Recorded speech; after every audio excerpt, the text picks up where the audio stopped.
From the studios of KHTS in beautiful downtown Newhall, California, it's time once again for Families in Action with your host, Michael Doherty. Hey, that's me. And special guest host, Stephanie Weiss. Families in Action is brought to you by Action Family Counseling, alcohol and drug counseling for teens and adults, and by the Action Family Foundation, and by KHTS AM 1220, your hometown station. Now, as I said just a moment ago, we have a very special co-host today. It's Stephanie. Stephanie, it's wonderful to have you on the show today. Oh, Mike, I'm glad to be here. I've been away 6 years since we moved to Texas, and I miss being here. Well, it's nice to have you back, and I have to inform some of our listeners may be wondering, well, who is Stephanie? But, you were actually the original co-host with Cary when the show started almost 14 years ago Yes, now. I was. You're having your 13th anniversary on November 11th or thereabouts. There we go. Oh, there we go. gosh. You were actually the original co-host. Yes. So I have to sort of bow down to you. Because No, you don't. Not at all. It takes a village here, and that's part of what this is about. What's important about Families in Action is that we have a message to give to families on how to make them stronger, better, bigger, and that's what it was based upon when I first asked Carl and Jerry Goldman if they would consider having us on air as a show to serve families here in Santa Clarita. And after I moved on, Cary had a couple other co-hosts, and you're here co-hosting, and we've all been able to employ. You know what? Education is knowledge, and education changes things. So if we share what we know with each other and a broader world, the world changes. That's why I'm here. And just so people out there that are listening don't think that Stephanie's involved, you're very much involved in the show. You're producing from afar. You're down there in Texas. You had to fly in here today, and boy, are your arms tired, right? Flap, flap, flap. No, I am still producing, and I feel very honored to get to work with you and Cary and guests to pull shows together to meet people's needs. I can't say enough about the Parent Teen Support Group program. That's how I first got involved. I've known Cary since 1999 now. And the bottom line is that I got involved with Action because I had a kid that was an at-risk kid and stayed, learned a lot, and went on to become an advocate in other communities now, because if we cannot share our knowledge, again, nothing changes. And sometimes it's painful to share knowledge. Sometimes it's very painful to say, hey, I've got this problem, but the minute you do, there are 5 other people that you've given the freedom to either think about the problems they have, start asking questions for solutions, and to look at, maybe as a parent, I need to understand what's going on with my teen or my, college student or my elementary kid. But the sooner we start being available to our families, the better they can become. And that's what Cary has always been about. And you mentioned the parent support group, and since you did that, we need to tell them a little bit more about that. That's part of the Action Family Foundation, and that happens every Tuesday from 7 to 9 p.m. at Canyon High School, and Cary's there, and you were very much involved with that for a while. I was for close to 10 years an actual parent-teen support group leader. In addition to that, I worked with counselors directly working with kids. We started a group in the Antelope Valley. Cary's got parent-teen support groups in the Simi Valley area, and it works. And the whole premise is that as we get stronger as parents, our kids get better. Sometimes we're afraid to get stronger as parents. So that kind of brings us to have our guest today, which is Mary Chester, who's been just a great support for the Parent-Teen Support Group, as well as a great support for the Heart District, and we'll introduce Mary officially in a minute. But it's with all of these helping hands that we all get better, and we are as sick as our secrets. We truly, truly are. So when we can let go and surrender and say, instead of complaining and saying nothing's working, but let go and say, I'm looking for a solution, now how do I find it? That's when we all get well. And Stephanie, you already mentioned our special guest today, but Cary likes to say every week, when we have somebody like we have with us today, that this is someone who is a true hero of Santa Clarita, and I'm going to let you introduce her because she really is. Our guest today is Mary Chester, and she is a child welfare specialist with the William S. Hart High School District. And she works with at-risk kids, and she works with parents and sometimes probation and sometimes judges to move kids forward to get a better education and to move from an at-risk behavior perspective to moving into the solution. And she revives kids. Not without help. Lots and lots of help. My intervention, I have wonderful places to send kids, and action's always at the top of the list, especially when the parents are having a difficult time parenting. Not just difficult time, when the parent doesn't know what they're doing and they're either asking for help or suddenly the child gets arrested and that lands the student there in the action program. But the parent is wondering, how is this all on me? And now I have to go to court, and now I have to pay for any placement my child gets. And this is the first time I think that they've been using drugs. So a lot of it is parents who are reaching out. The one most important thing that always impressed me with Stephanie and her husband Jim was that when they were there helping for a good portion of the years that they were there, they didn't have a school-age child. They were there to serve as role models for the parents who come to action going, help me. They're there to share there is hope on the other side. If you stick with us and stick with this group and follow the suggestions that you get from other parents who are in this battle for their children.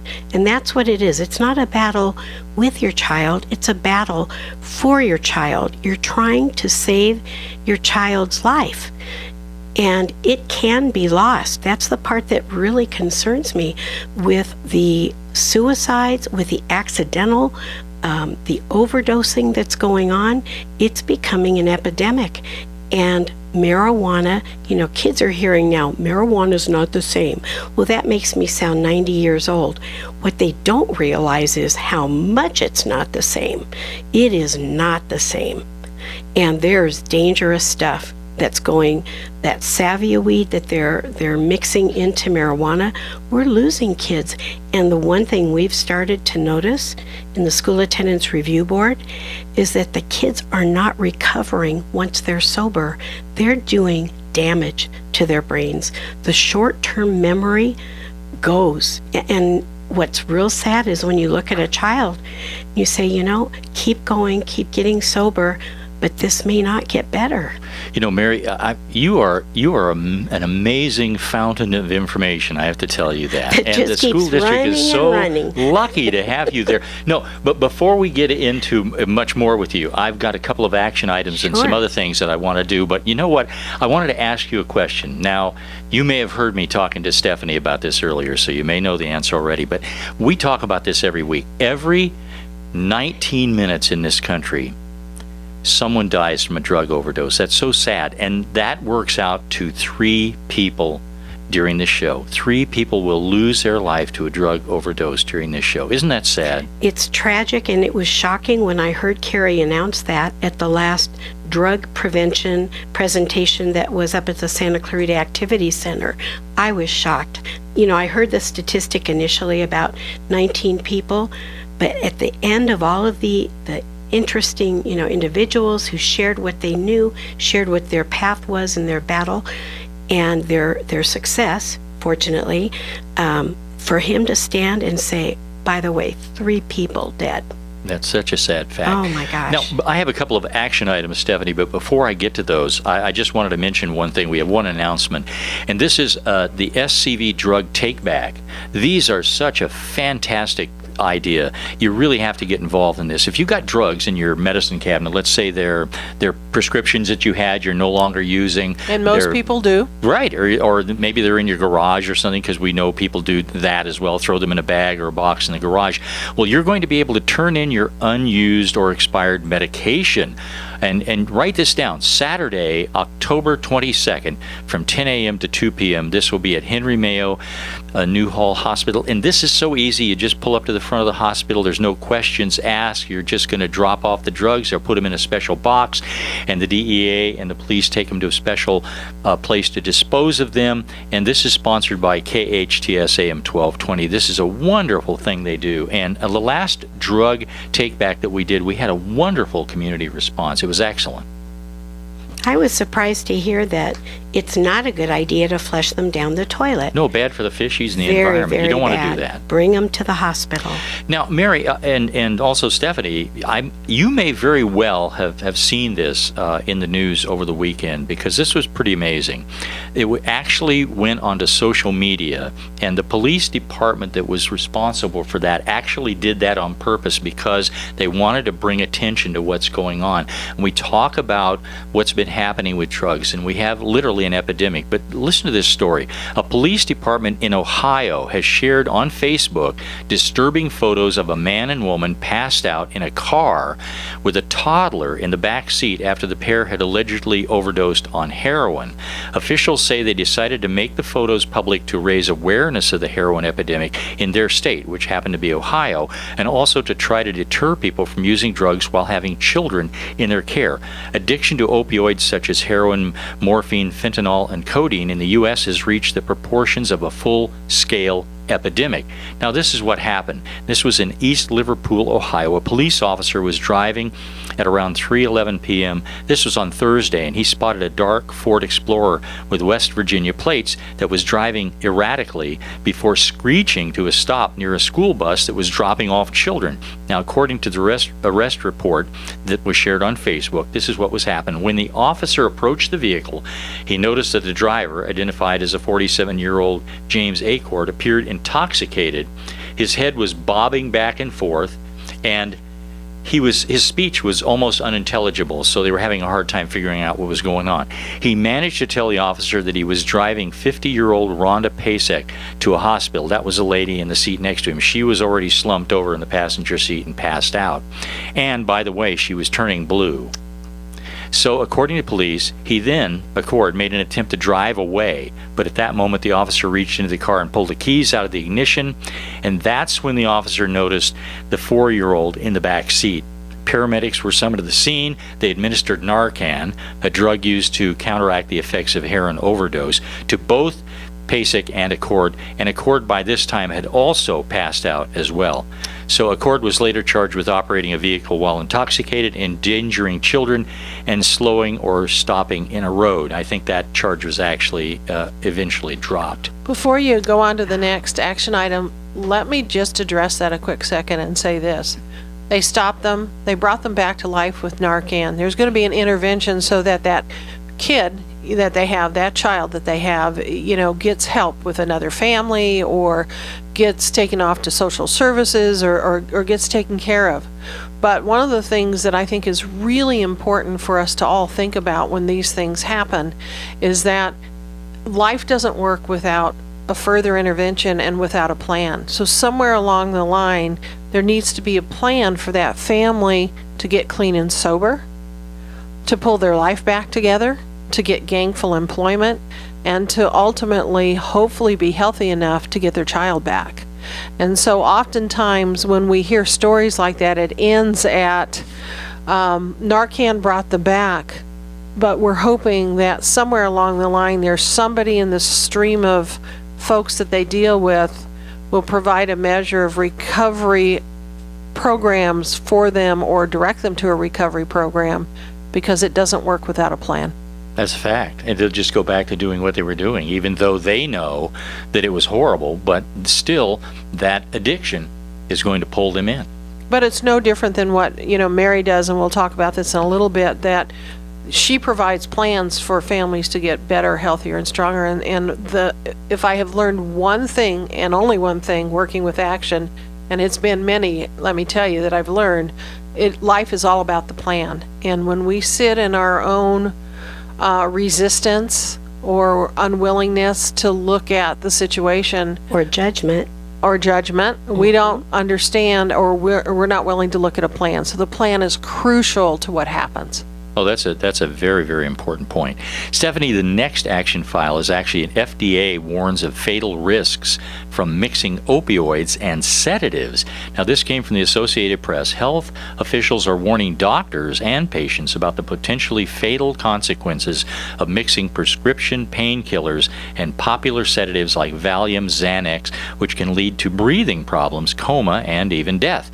The Food and Drug Administration said it will add a boxed warning, the strongest type, to more than 400 medications, including opioid painkillers, opioid-containing cough medications, and benzodiazepines, which are used to treat anxiety, insomnia, and other psychological conditions.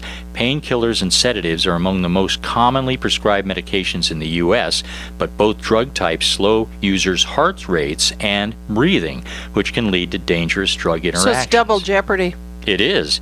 FDA officials said the number of opioid patients receiving sedatives increased by 41%, or roughly 2.5 million patients between 2002 and 2014. Now, we would actually like to bring you the latest, greatest statistics, but they don't have them out yet.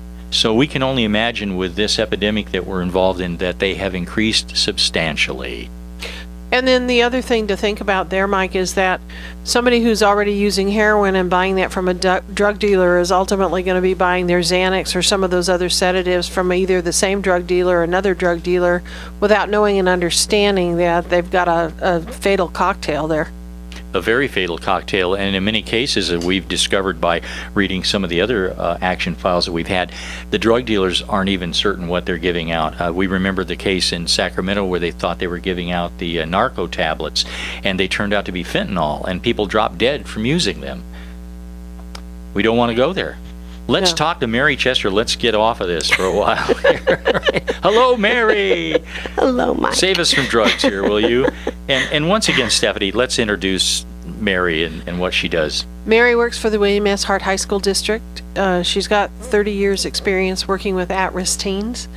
You started when you were 12, right? That's right. Helping Good guess, provide Mike. plans for those kids and those families, making sure that they're successful. And one of the things I've always loved about working with Mary is that she's very sincere about what she does, when she does it, and how she does it. She cares for those kids and those families. She loves those kids. She does. Yeah. I do. It's amazing. I do. In the very beginning, I go back all these years, I started out coming from a job in a police department. And so I was a pretty black and white person. It's either you're breaking the law or you're not breaking the law. And I had no idea why kids weren't going to school. 30 years ago in this community, it was like everybody went to school. So that when I got this job, I opened up the drawer of truancy cases and I about gasped. I thought maybe 5 families out here. Oh, no. I ended up with a caseload of 500 kids within a matter of months.